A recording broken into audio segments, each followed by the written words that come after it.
So, hello there, and welcome back to another Night of the Movies podcast. I'm Spike Knight, and in these podcasts, I like talking all things movies and TV, and whatever I want, wherever I want. And in today's podcast, I'm giving my predictions for this year's Oscars. But just before I do that, I should say what I say at the start of every podcast I do, which is, if you are watching this podcast on YouTube, hello to my viewers, but prefer to listen to your podcast on Spotify, well, even look, as you can also listen to this podcast on Spotify at Night of the Movies on that platform. And if you are already listening to this podcast on Spotify, hello there to podcast listeners. Well, you can also check out this podcast visually on my YouTube channel. Yes, you can watch this podcast on my YouTube channel at Night of the Movies on that platform as well. Likewise, whatever you may be watching or listening to this podcast, don't forget to like and subscribe if you enjoy the podcast, of course. And please leave me with some feedback on things to improve on in future podcasts, because there are always things to improve on, and feedback is, as ever, much appreciated. So, let's get into it, shall we? My predictions for this year's Oscars. So, the Academy Awards are but days away. They are days away now. I think it's the 96th Academy Awards this year. We're not too far off from the 100th Academy Awards ceremony, which is, I dare say, going to be a big thing when it comes around. But anyway, this year it's the 96th Academy Awards, I think, if I'm correct. Yeah, because last year was the 95th. So yeah, this year's the 96th Academy Awards. Probably should have looked though before I did this podcast. And we are about days away from it. And I'm actually quite excited for this year's Academy Awards, because I've enjoyed the award ceremonies this year so far. Like, I don't really care about the Golden Globes, so I didn't watch that, although I thought the winners were all deserved. You know, I thought the right winners won the right awards at the Golden Globes. But I did watch the BAFTAs, and last year, if people remember, I did not like the BAFTAs at all. I thought it was hard to watch, and as much as I love Richard E. Grant, and I really do love him, I did not think he was a great host, particularly when he was hosting alongside Alison Hammond, who I also think is a great host. Didn't really work for me last year.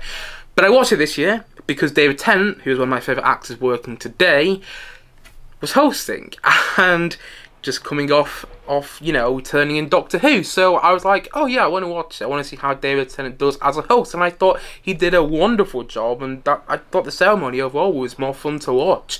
Granted, I did only watch it on my phone on a drive back when I was in the car driving back from my holiday I had been on. But, I enjoyed watching it more than I did the previous year. So yeah, I liked the BAFTAs this year, and I thought that all the wins that took place at the BAFTAs, when Cillian Murphy won Best Actor, Christopher Nolan won Best Director, Robert Downey Jr. won Best Supporting Actor, Emma Stone winning Best Actress of Poor Things, I thought all that sort of stuff was deserved. And then more recently we had the SAG Awards, which I have never watched in its entirety before this year, but I watched it in its entirety this year because it was streaming on Netflix. Honestly, all the award shows should be streaming on some sort of platform so people can watch them. I'm pretty sure the BAFTAs is streaming on BBC iPlayer. I'd be shocked if it wasn't. So yeah, I think it's best when a streaming show is streaming somewhere, and the SAG Awards streamed on Netflix, so I was able to watch it the following day. And I ended up watching all 3 hours and a half of the SAG Awards. And some parts were dreadful, like all the interviews on the red carpet were, dreadful with a capital D.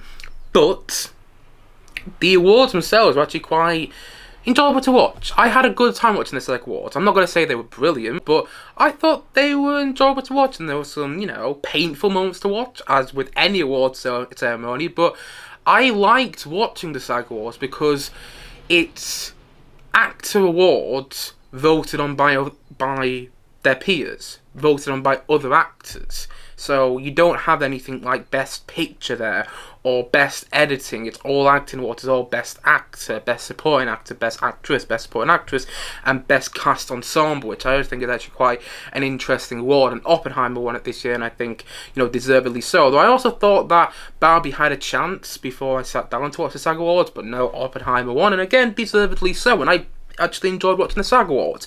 I don't know if I'll watch all 3 hours and a half of it again next year, but I liked watching it, which was a surprise to say. It was something different, something that I hadn't seen before. And because I've enjoyed the BAFTAs and the SAG Awards this year, I'm looking forward to the Oscars. And that's why I decided to do this podcast today. That's why I decided to give my predictions for this year's Academy Awards in this podcast today. Because I wasn't planning to do predictions, because I don't think... Put it this way, I don't think there's going to be any major upsets. Let's just say that. I don't think there's going to be any major... Well, I might be wrong, and I hope I'm wrong, because then it gives a good topic of conversation, a good, talking to point about the Oscars. But I wasn't planning to do this podcast today, but I thought I would, because I'm actually looking forward to the Oscars, and I wanted to talk about why I'm looking forward to it in a podcast, and so that's why I'm doing this podcast. And just before I get into my predictions, I should also note this. Zone of Interest was nominated for Best Picture this year, and it's been nominated in various other categories at the Oscars. I think it's been nominated for Best International Feature. I haven't seen Zone of Interest, and there are two big reasons why. First of all, I couldn't really find a good showtime for me to go to, and there were other films that I wanted to see at the same time, other films which I wanted to review on this channel. But also, probably the most notable reason I didn't go and watch Zone of Interest was because of this. It's a depressing film. It's a film about the Holocaust. I haven't seen it, but I've heard other reviewers say it's a very difficult watch, and, no film about the Holocaust is an easy watch at all, is it? So, I didn't want to go and see it at the cinema because I knew it was going to be difficult to watch. I could almost guarantee it. So, and I like going to the cinema, and escaping from the harsh realities of life, escaping from the depressing things which are going on in the world right now. That's why I like going to cinema so much, because it takes my mind off what's happening in the world and the problems I'm facing myself. And if I went to go and see this film at the cinema, not that it wouldn't be a great film, I'm sure it is. It's from, Jonathan Glazer, who did a superb job directing Under the Skin. Yeah, I think, not that it would be a bad film, I don't want to go to the film. I don't want to go to the cinema to feel depressed nowadays. I want to go to the cinema to escape feeling down about what's happening in the world and just be entertained for the most part. So I didn't go and see Zone of Interest because I knew it was going to be a difficult watch, and I didn't feel like I wanted to. And it's my opinion in the end. So I can't really speak on Zone of Interest in terms of the nominations for this year's Oscars, but I can talk about the other films I saw. I'm pretty sure I saw all the other films nominated in the Best Picture category. I'm pretty sure I did. So, without further ado, let's get into my predictions for the Oscars this year. I'm not going to go through every single category. I'm just going to go through the big ones, the big categories. I'm not going to go through like Best Documentary, because if I'm being completely honest, then that's why I'm doing this review, because otherwise what's the point of me doing these reviews? Well, this isn't a review today actually, but what's the point of me doing these videos, should I say, what's the point of me doing these podcasts even, if I'm not being completely honest? And if being completely honest, I haven't seen many documentaries this year, so I'm just going to go through the big awards, my predictions for the big awards for this year's Academy Awards. Right, so I'm looking on the Academy Award website, and the nominations are a bit all over the place, but, so, stick with me, I don't know how this is going to go, but anyway, the nominations for Writing Original Screenplay, the nominations for Best Original Screenplay are Anatomy of a Fall, The Holdovers, Maestro, May December, and Past Lives. I haven't seen May December because it's not available anywhere that's, easily accessible to me. I think it's on Sky Movies or something like that, but I don't have Sky, so I haven't been able to watch May December, even though I thought it was going on to Netflix. And I've looked countless times, it's not on Netflix, at least in the UK anyway, and it hasn't shown at the cinema as far as I'm aware, so I haven't seen May December. That's another one that has been nominated a fair amount of times at this year's Academy Awards that I just haven't seen. But as for the other nominations, Anatomy of a Fall, I thought it was a very good film. The Holdovers, a perfect film in my opinion. I'm actually going to go and watch that later on this week. Maestro, I didn't love, when I rewatched it on Netflix a couple of months ago now. And Past Lives, which I thought was a very well written film. Best Original Screenplay, I would give the award to, I think it's going to go to Anatomy of a Fall. Personally, I would give it to The Holdovers, though, and I would be fine with Past Lives winning. I don't think Maestro's going to win. I do think Maestro falls into what people like to call Oscar bait movies. I do think it falls into that sort of category, but I think it's either going to be Anatomy of a Fall or The Holdovers, and I'd be happy with Past Lives winning as well. But if you ask me to make a decision on one, I'm going to say Anatomy of a Fall, because I think it's an excellently written film. Adapted screenplay, so this is films that are based on something else, that are based on an existing property, not necessarily just a book, because Barbie's in these nominations, and Barbie isn't based on a book, it's based on a toy, so it's based on some sort of existing property, and there has been some, I don't know if controversy is the right word, but it's a word I'm going to use anyway. So, for want of a better phrase, there has been some controversy around Barbie being in this category, because as I've already mentioned, it's not based on anything, but it is in this category anyway. So, the nominations for Best Adapted Screenplay are American Fiction, Barbie, Oppenheimer, Poor Things, and The Zone of Interest. So, I can't speak about The Zone of Interest, but for Adapted Screenplay, my prediction is it's going to go to American Fiction, because American Fiction, I didn't even realise it was adapted from a book until after I did my review of it on this channel. American Fiction is a superb film. I think it's going to go on to Prime Video at some point in the next couple of months in the UK, because it's on Prime Video in the US right now. Check it out. It's one of the most entertaining films I've watched over the past couple of years, and it's one of the most thought-provoking and funny films at the same time. It's so funny. I haven't laughed that much in the cinema in a very long time, and it's thought-provoking as well. It gets you thinking a lot about the way racial stereotypes are are presented in the media. Yeah, it's a very, very good film. Jeffrey Wright is excellent, and I'll get on to Jeffrey Wright a bit later because I think he's nominated for Best Actor. But as for Best Adapted Screenplay, I think it's going to go to American Fiction. I wouldn't be shocked if it went to Oppenheimer. I actually think American Fiction is slightly better written. I would love it to go to Barbie as well.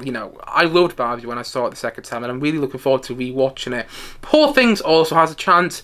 I've already spoken about that film on this channel. I got people attacking me for my review of that film. I mean, I don't know if attacking is the right word, but people were not nice to me on YouTube. People were not nice to me in the comments about my review of Poor Things. Just because I didn't like it. It's all subjective. Just because I didn't like a film doesn't mean I'm an idiot. Doesn't mean I need to go and, anyway, I'm not going to get into that.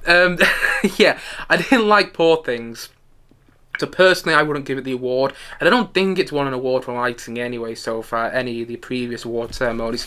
Do correct me if I'm wrong, but I think it's going to go to American Fiction, because if I remember correctly, didn't American Fiction win another award ceremony? Or there's been a lot of talk about it anyway. So I think it's going to win, although I also wouldn't be shocked if Oppenheimer won. I'd be more than happy for Barbie to win as well. Best Visual Effects. I always like this category because it sometimes has nominations that you wouldn't see in other categories. For example, the VFX in The Creator are nominated. I did not like The Creator. I thought it was a slow, dull film, but it's visually stunning. Also nominated in the best visual effects category is Godzilla -1. Perfection, what a film. Guardians of the Galaxy Volume 3, Mission Impossible Dead Reckoning Part 1, and Napoleon. All those films have superb visual effects. They really do. I'm slightly surprised Guardians of the Galaxy 3 got in there. Not because I didn't love the film. I wish I did, because I loved the first two Guardians of the Galaxy movies, but I didn't love the third one. I still thought it was a good film and a good conclusion to the trilogy, just the weakest film in the trilogy. Kind of like Godfather Part 3, although, actually, yeah, I probably prefer over Godfather Part 3 anyway. But that's another topic for another day. Guardians of the Galaxy 3 I actually thought had some wobbly CGI. Some CGI which was very good. Some CGI which looked like CGI. And when CGI looks like CGI, I've spoken about this in my Harry Potter reviews recently, it's not the best. It takes you out of a film. So I personally wouldn't have put Guardians of the Galaxy Volume 3 on there. Although I understand why it is on there, I don't know what else I would have put on there instead though. Put me on the spot right now, I don't know, yeah. But I don't know if Guardians of the Galaxy 3 deserves to be on there for the VFX. Godzilla -1 I do think deserves to be on there. Same Mission Impossible Dead Reckoning Part 1, to the point that when I look back on that film, I didn't love it again. I didn't love the latest Mission Impossible film, but I can't think of any obvious moments where visual effects were obvious, you know? I couldn't think of any moments where I was like, oh yeah, that's clearly a visual effect. Maybe some parts during the train sequence towards the end, but yeah, there's an explosion during the train sequence, which is obviously a visual effect, but that's the only thing I can think about regarding that film. Napoleon, I didn't even realise these visual effects. I hated Napoleon. Hated it. It was a dull history lesson, in my opinion, and a very unengaging history lesson at that. But I didn't notice any visual effects in there, so I think it is deserving to be in this category.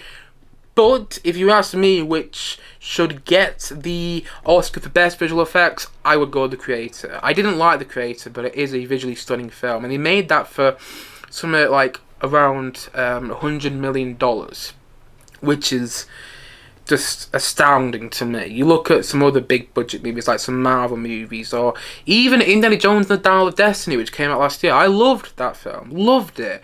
And I love it the more I watch it. But that movie had a budget of like $300 million. Now, it was also made during the pandemic, so that kind of brought up the budget higher because of COVID restrictions. But you can't tell. If someone watching Indiana Jones and the Dial of Destiny said, oh, by the way, that film had a budget of $300 million, you wouldn't be able to see that. Whilst you would believe it if you watched The Creator and someone said to you that film had a production budget of $300 million, even though it didn't, if someone said that to you about The Creator, you would believe it because of how stunning The Creator looks. So personally, I would give it to that, although it's probably going to go Godzilla -1, and I'm fine with that because I love that film. Godzilla -1 should have been nominated for Best Picture. It's genuinely a superb film. If you haven't seen that film, check it out, because yes, it's a Godzilla movie, but it's not just a Godzilla film. It's so brilliant. I can't wait to rewatch it when it comes out on DVD. So I would give it to The Creator. I don't think it's going to go Godzilla -1, and deservedly so. I'm not going to talk about sound. Skip through a couple of these right now. Actually, I might do this one. Production design. I'm going to go through this one relatively quickly. Nominations are Barbie, Killers of the Flower Moon, Napoleon, Oppenheimer, and Poor Things. I think the two which are up for the award for Best Production Design at this year's Academy Awards are Barbie and Poor Things. Barbie, say what you will about that movie, love it, hate it, want to marry it, whatever. It has superb production design, like, especially in that opening. I mean, really, you are transported into the world, into Barbie Land, whatever it's called in that film. I haven't seen it for quite a while. Killers of the Flower Moon, didn't notice the production design there. Napoleon, didn't really notice it. Oppenheimer, yeah, I can see how they wouldn't give it that. The other film which I think has a good chance of winning Best Production Design, even so I didn't like the film, is Poor Things. The world which is created for Poor Things and the way it looks is quite something. The way that the production helps achieve Yorgos Lanthimos' vision, a vision which I just didn't gel with me. I couldn't connect with it. But the way the production design helps achieve his vision is really something. I can't find words to describe it. It's wacky, and it's also hard to look away from at the same time. Yeah, I think it's, if I was to put money on it, I'm going to say Poor Things wins the Oscar for Best Production Design, but I think Barbie also has a chance. The only reason I'm saying, but the biggest reason I'm saying Poor Things there is because, well, it won the BAFTAs, so I think Poor Things is going to win Best Production Design. Best Original Song. Now, I'm not going to dwell on this one. Partly because I don't really care that much, if I'm being honest. But I think the fact that I'm Just Ken from Barbie is nominated is absolutely wonderful. And I'm also very excited to see Ryan Gosling perform this at this year's Academy Awards, because I think that is going to be one heck of a performance. There was some hesitance. There was some reports that Ryan Gosling was hesitant about performing I'm Just Ken at this year's Oscars, but he's doing it. That's what the reports are saying, and I want them to go full on out with it. Not only have Ryan Gosling back in his Ken outfit, or back in his Ken outfits, should I say, it's plural there, because he has numerous outfits during that song in the movie. Get all the other Kens out as well. Get, what's his name? Simu Liu, who played Shang-Chi, he's one of the Kens in this film. Get him out there. Shooting out while he's going to be the 15th Doctor. Get him out there. Get Kingsley Ben-Adir, just recently played Bob Marley. Get him out there. And there's another one which I'm forgetting off the top of my head right now. Get all the Kens on stage performing this song, because they're in the actual musical number in the film. I want them to go all out on that, and I'm really looking forward to that being performed at this year's Oscars. That's why I discussed Best Original Song. Other than I'm Just Ken, I don't really care about the Best Original Song category myself, but I'm looking forward to that performance. Best Original Score. So the nominations are Laura Carpenter. Can't pronounce the name. Laura Cartman, got it right there. Laura Cartman for American Fiction. John Williams for Indiana Jones and the Dial of Destiny. Robbie Robertson, the late Robbie Robertson, he's sadly passed away now, for Killers of the Flower Moon. Ludwig Göransson for Oppenheimer, and Jerskin Fendrix for Poor Things. I didn't like the score for Poor Things. It just wasn't my sort of thing. I can appreciate what it was doing. I can appreciate how unique of a score that was, and why people like it so much. I just didn't really like the score for Poor Things myself, and I don't think it's going to win, because it didn't win any of the previous awards of Best Musical Score. You know what it is winning this year? Ludwig Göransson for Oppenheimer. I think he's going to win. Although John Williams is nominated yet again. I think this is like his 53rd or 54th nomination. I don't know, it's in the 50s now, which is saying something. He is the most Oscar-nominated man living, and he's not giving up doing musical scores.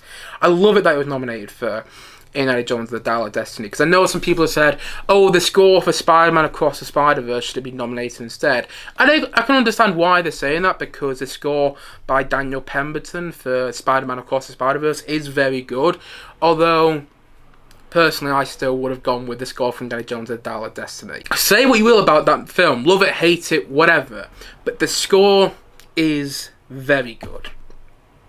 It's grown on me a lot the more I listen to it, and I would give the award to him. It's not going to go to him. I wish it would, but it's not going to. Also, because it's not completely original. I don't know how the rules work there, but I don't know how many scores to sequels actually win the Oscar. The only one I can think of is the score to The Lord of the Rings Return of the King won the award for Best Original Score, and that's a sequel, that's a third film in a trilogy. But I also think that's because every award that Return of the King was nominated for won at that year's at the 2004 Oscars, at the 2000, or was it 2003? No, it's 2004. That's when the Academy Award would have been for Return of the King. So that's the only example I could think of, because John Williams was also nominated for the scores for the Star Wars sequels, but he didn't win, because I don't know how it works, because they're not technically original scores. The score to Indiana Jones and the Dial of Destiny, as much as I love it, reuses a lot of old themes from the previous 4 Indiana Jones movies. So he's not going to win, although I just love the fact that he's nominated. I also love the score to American Fiction and the score to Killers of the Flower Moon. I didn't like that film, but I think Robbie Robertson, the late Robbie Robertson at that, did a very good job composing that score. But I think it's going to go to Ludwig Göransson for Oppenheimer. It'll be the second Oscar he wins, because if anyone remembers, he won the Oscar for Best Original Score for Black Panther in 2018. And I didn't really like Black Panther, but the score is phenomenal, and the score to Oppenheimer is phenomenal. It's phenomenal. I can't speak. I can't say phenomenal. I don't know what I'm saying. Phenomenal. Got it there. Phenomenal. The score to Oppenheimer is phenomenal. Although I just would give it to John Williams, but that's just me. It's gonna go to Ludwig Göransson to Oppenheimer, and deservedly so. Now we're on the nominations for Best Cinematography. El Conde, I haven't seen this film, so I can't really comment on that, but that's nominated for Best Cinematography. Killers of the Flower Moon is nominated for Best Cinematography, as is Maestro, Oppenheimer, Poor Things. I think it's gonna go to I was about to say Poor Things then, but I think it might go to Oppenheimer. I think Oppenheimer's going to win a lot of awards this Sunday, when the Oscars is. I think it's going to win a lot of awards, and I think deservedly so. It's a stunning movie to look at. I think Poor Things also has a chance. I didn't like the way Poor Things looked, but it is a superbly shot film. So I think it's between them two. Although I also think Maestro is a very well shot film. Even though I have problems with it now, I do think it's a very well shot film. I say all about the movie, but the way it looks is beautiful. And Killers of the Flower Moon, don't like that film, but I love the way it looks. So I think it's going to go to Oppenheimer, but I wouldn't be shocked. Like, I wouldn't fall off my chair if it ends up going to Poor Things. I'm not going to go on that one. Actress, should we get into the actor ones now? I think it's time to get into the acting categories. So, the nominations for Best Actress in a Supporting Role are Emily Blunt for Oppenheimer, Danielle Brooks for The Colour Purple, America Ferrera for Barbie, Jodie Foster for Nyad, glad she got in there, and Divine Joy Randolph for The Holdovers. It's almost a guarantee. It's an almost, you can... They're already writing the name of this actress into the award. It's Divine Joy Randolph for The Holdovers, and deservedly so. She's perfect in that film. I think all the performances in that film are perfect, and I think they're directed to be perfect as well. They're very controlled performances, and I think Alexander Payne, who directed that film, did such a good job making it all feel real. And her performance, I was really taken aback by, because I didn't love it when it was happening on screen, but then the more I think about her performance, the more I think, wow, she hit every note she needed to with the performance in that film. And she's easily going to win because she won the Golden Globe, she won the BAFTA, she won the SAG Award. If she doesn't win, I don't know who else would. I mean, I suppose America Ferrera, just simply for the monologue she gives in Barbie, has a chance. But I also think it's less likely because she's not Divine Joy Randolph. She hasn't been winning all the awards. I'm glad Jodie Foster got in there for Nyad because she's very good in that film. Emily Blunt, I wouldn't have put in there for Oppenheimer. I love Emily Blunt. I think she's a superb actress. I think she's very talented and very versatile. One of my friends really doesn't like her, by the way. And I had this argument with him the other day when he came around. I was like, Emily Blunt's a great actress. Look how versatile she is, from Mary Poppins Returns, Jungle Cruise, to Oppenheimer, to the Quiet Place films, to... there was anything else I can think she's in at the top of my head right now. The Girl on the Train. Look how versatile she is in all these films. And he was like, nah, don't really think she's anything special. I was like, what? Although I can understand somebody saying that after seeing her in Oppenheimer, because she isn't given loads to do. She's not the best performance in the film. The more I think about Oppenheimer, I've seen it twice, and when I watched it the second time, I was like, I might prefer Florence Pugh in this film over Emily Blunt in terms of the best supporting actress. I think I might have given it more to Florence Pugh. She's more memorable for me in the film. That being said, Emily Blunt, as what I mentioned, is a great actress. She's very good. I can't wait to see what she does next. And I'm glad she got a nomination, but I don't think she's going to win. If she wins, I will fall off my chair. Danielle Brooks for the Colour Purple, not for The Holdovers. Just make sure who that is, because I'm not overly familiar with that name. The Colour Purple. Oh, so it's Sophia. Very, very deserved and slightly surprising as well. Well, not surprising, not the right word.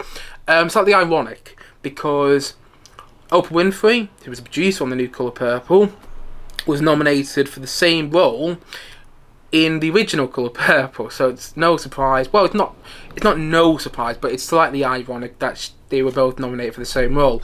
She won't win, although she's very good in the film. One of the best parts of that film, in my opinion. And America Ferrera, I think, has a small chance of winning. No, actually, I don't. I was about to say, give some statistics. No. It's easily going to be Divine Joy Randolph. I think maybe America Ferrera has a 0.01% chance of winning just because of her monologue, but that's it. Yeah. I think it's easily going to be Divine Joy Randolph. Actress in a leading role. So the nominations are Annette Bening for Nyad. Glad she got in there because she is very good in that film. If you haven't checked out Nyad, go and check it out. It's streaming on Netflix. One of the most entertaining and crowd-pleasing films I've seen in a very long time. Lily Gladstone for Killers of the Flower Moon. She wasn't nominated at all. at the BAFTA, so it's kind of funny she's in the nominations here. Sandra Hüller for Anatomy of a Fall, Kay Mulligan for Maestro, and Emma Stone for Poor Things. So Annette Bening for Naiad, she's very good. Sandra Hüller in Anatomy of a Fall, very good in that. Kay Mulligan in Maestro, very good in that.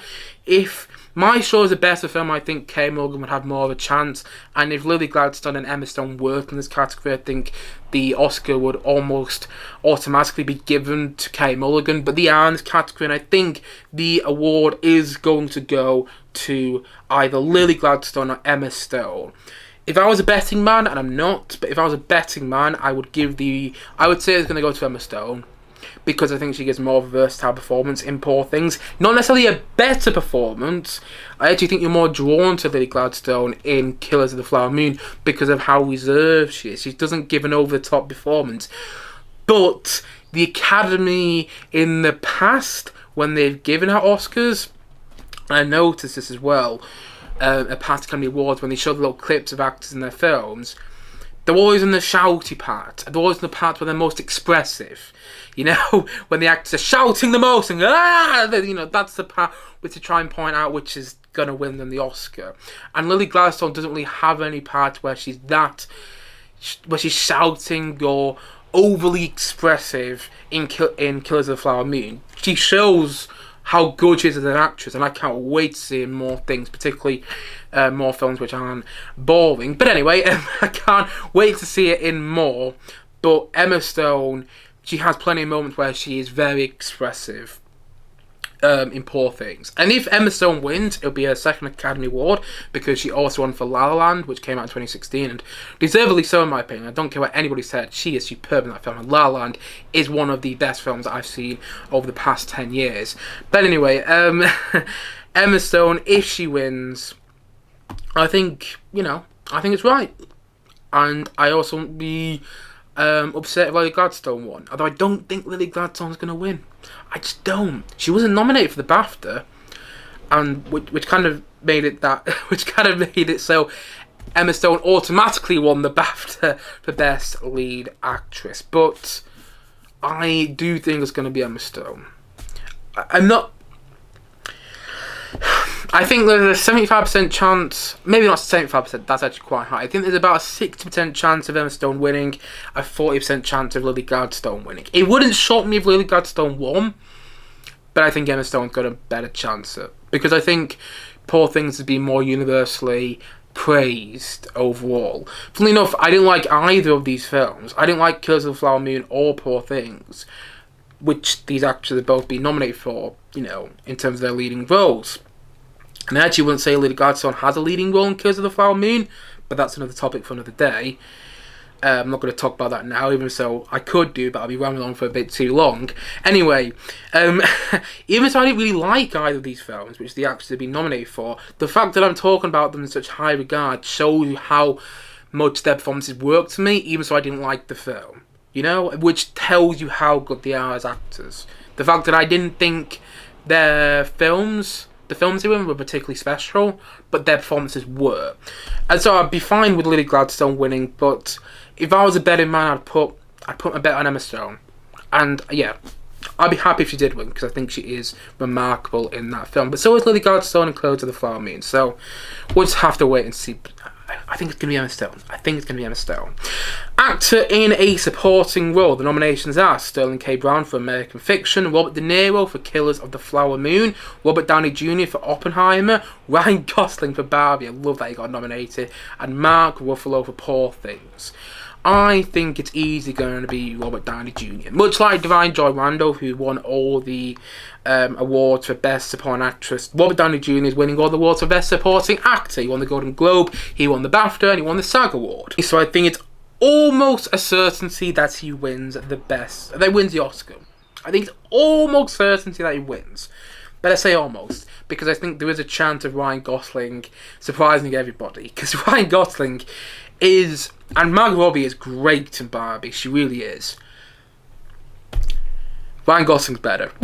Ryan Gosling as Ken is better in that film and gives off a slightly more compelling performance. And I love the fact that he was nominated, because I didn't know if he would be, and I'm so happy that he has been. and I wouldn't give the award to him actually. I'd give it to Robert Downey Jr. Robert Downey Jr. has shown that he is actually a good actor after doing 10 years in the MCU, then go and doing this. Everyone's like, oh, Robert Downey Jr. just plays himself when he plays Iron Man, and I think there is some truth to that. But then he showed everyone up by doing Oppenheimer and actually showing that, he's a pretty damn good actor. So I think it is going to go to Robert Downey Jr. But I love that Ryan Gosling is nominated, and I think has kind of like America Ferrera for Best Supporting Actress. I think he has a 0.01% chance of winning, but I don't think he will. I love the fact that Mark Ruffalo was nominated because he was great in Poor Things. So everyone's gone on about Robert De Niro's performance in Killers of the Flower Moon. I didn't love it. So yeah, I mean, maybe I need to rewatch the film. Although I'm never going to do that. I'm never wasting 3 hours and a half of my life again on that film. But I don't know. Robert Downey Jr. did blow me away in Oppenheimer, but Robert De Niro didn't blow me away in Killers of the Flower Moon. Sterling K. Brown, I love that he was nominated for American Fiction, but I don't think he's going to win. Although I think he probably gives off the best performance in that film. And the nominations for Best Actor in a Leading Role are Bradley Cooper for Maestro, Colman Domingo for Rustin, Paul Giamatti for The Holdovers, Cillian Murphy for Oppenheimer, and Jeffrey Wright for American Fiction. I have not seen Colman Domingo in Rustin. I have seen Colman Domingo in The Colour Purple, which he's brilliant in, but I haven't seen him in Rustin, so I can't comment on his nomination, although it doesn't look like he's going to win, because he hasn't won any of the previous awards. Bradley Cooper, he's very good in Maestro. This isn't the time he's going to win, though. It's going to be another Star Was Born all over again, where maybe people... Actually, no, I think he was probably more... deserved to win. I think he deserved to win more for Stars Born than he deserves to win for Maestro, but I don't think he's going to win for Maestro. Although I think it's a worthy nomination. I think he's good in the film. I think other performances this year are better, particularly Paul Giamatti, Cillian Murphy, and Jeffrey Wright. Jeffrey Wright won't win this Oscar. He won't win the Oscar for Best Actor in a Leading Role, but I'm so happy he's nominated. And if Jeffrey Wright does more films like American Fiction, I can see him winning an Oscar within the next 10 years. Maybe even within the next 5 years. But he's not going to win. I really don't think he's going to win. If he wins, it'll be another one of those instances where I quite literally fall off my chair, but I don't think that's going to happen. I think Cillian Murphy's going to win for Oppenheimer because he's won all the previous awards. He won the Golden Globe, he won the SAG Award, and he won the BAFTA. And people were kind of hesitant whether he was going to win the SAG Award because the BAFTA, it was kind of guaranteed. To a degree. It could have also gone to Paul Giamatti, but I think for the most part everyone said it was going to go to Cillian Murphy in terms of the BAFTA awards. But people were a bit hesitant with the SAG Awards. Like, oh, is he actually going to win though? And he did win. He won over Paul Giamatti. And I think Cillian Murphy is going to win the Oscar. Although, and this may be a hot take and an unpopular opinion, but I don't care. And I don't mean this to be a hot take, by the way. This is my opinion. I think Paul Giamatti is more deserved to win. I think he gives off a better performance than Cillian Murphy does in Oppenheimer. And if you don't believe me, watch The Holdovers, because I can see people coming at me in the comments now saying, you think Cillian Murphy... Sorry, other way around. You think Paul Giamatti is better than Cillian Murphy? Are you crazy? Watch The Holdovers. Cillian Murphy is brilliant in Oppenheimer, giving off a very internal performance that is affecting and emotive to watch. But watch Paul Giamatti in The Holdovers, particularly towards the end. You are watching him, and I was completely in awe of his performance, because I haven't seen Paul Giamatti in loads, but when I saw him in The Holdovers, I was broken by his performance. I was stunned by him in that film. I was really stunned by him. So yeah, I would give it to Paul Giamatti, and I do actually think there's a very small chance this happens. A bigger chance than Ryan Gosling winning for Best Supporting Actor, and a bigger chance America Ferrera winning for Best Supporting Actress. I think there's like a 5% chance that Paul Giamatti wins Best Lead Actor. I don't think it's going to happen, but I think there's a chance, and that's where my heart would be, because I love Cillian Murphy. He's one of my favourite actors. But I think Paul Giamatti is slightly better in The Holdovers. It gives off a more... there's just something about his performance when every time I think about it makes me smile. Whilst Cillian Murphy's performance in Oppenheimer is brilliant, and I'm not taking anything away from him, because he's very good in that film. But I don't. Whenever I think about Cillian Murphy in that film, I don't smile. The way I don't have this affection towards it, the way I have this affection towards Paul Giamatti in The Holdovers. So I think it's going to be Cillian Murphy. If I was a betting man, I would put my money on Cillian Murphy, but I would love it to be Paul Giamatti. And those are all the acting awards, which means we have one last category, which is, where is it gone? I've come across it before, and I've just came across it again. The nominations for Best Picture. The nominations are American Fiction, Anatomy of a Fall, Barbie, The Holdovers, Killers of the Flower Moon, Maestro, Oppenheimer, Past Lives, Poor Things, and The Zone of Interest. As already said, I haven't seen The Zone of Interest, so I can't comment on that film. I think all these nominations make sense. I wouldn't put Killers of the Flower Moon in there myself, but, you know, that's just me. I know I'm in the minority when it comes to that film, and I'm fine about that. Poor Things I also wouldn't put in the Best Picture category, but I can understand why it's there too. But all the other ones, American Fiction, so happy it's there. Anatomy of a Fall, excellent film, very happy it's there. Barbie, love that it got nominated for Best Picture, and does also raise a question, why didn't it get nominated for Best Director? I don't think I've gone through Best Director. I can't remember actually. If I haven't, I'll quickly go through that after. But it does raise a question, why wasn't Greta Gerwig nominated for Best Director? But still, the film was nominated for Best Picture, which is, you know, good enough, I think. The Holdovers is nominated. Maestro is nominated. I actually don't know if I put Maestro in there anymore. That might be another film I would have taken out of the Best Picture category. But again, I can understand why it's there. Oppenheimer, I can understand why it's there. Past Lives, love the fact that it's in the nomination for Best Picture. And I can tell you now what the winner is going to be. It's going to be Oppenheimer. 1000%. It's going to be Oppenheimer. There's a very small chance it could be American Fiction. I have heard some people saying American Fiction could cause an upset at this year's Oscars. First of all, I don't think it will be an upset, because if you've seen American Fiction, when you appreciate how good that movie is, I don't think it would actually be classed as an upset. But I don't think it's going to win, because it hasn't won any of the previous awards for Best Picture or anything around that. I just don't see it happening. I wouldn't mind it, but I don't see it happening. Same with Barbie. I don't see Barbie winning, although I really enjoyed that film. Holdovers, I would love it to win, but I don't see it winning. And Past Lives, would love that to win too, but I don't see it winning. It's gonna be Oppenheimer, and you know, that'll be the first time that Christopher, I was about to say Christopher Walken then. That's got June tear in my mind all of a sudden for some reason. That'll be the first time Christopher Nolan, wins a Best Picture Oscar.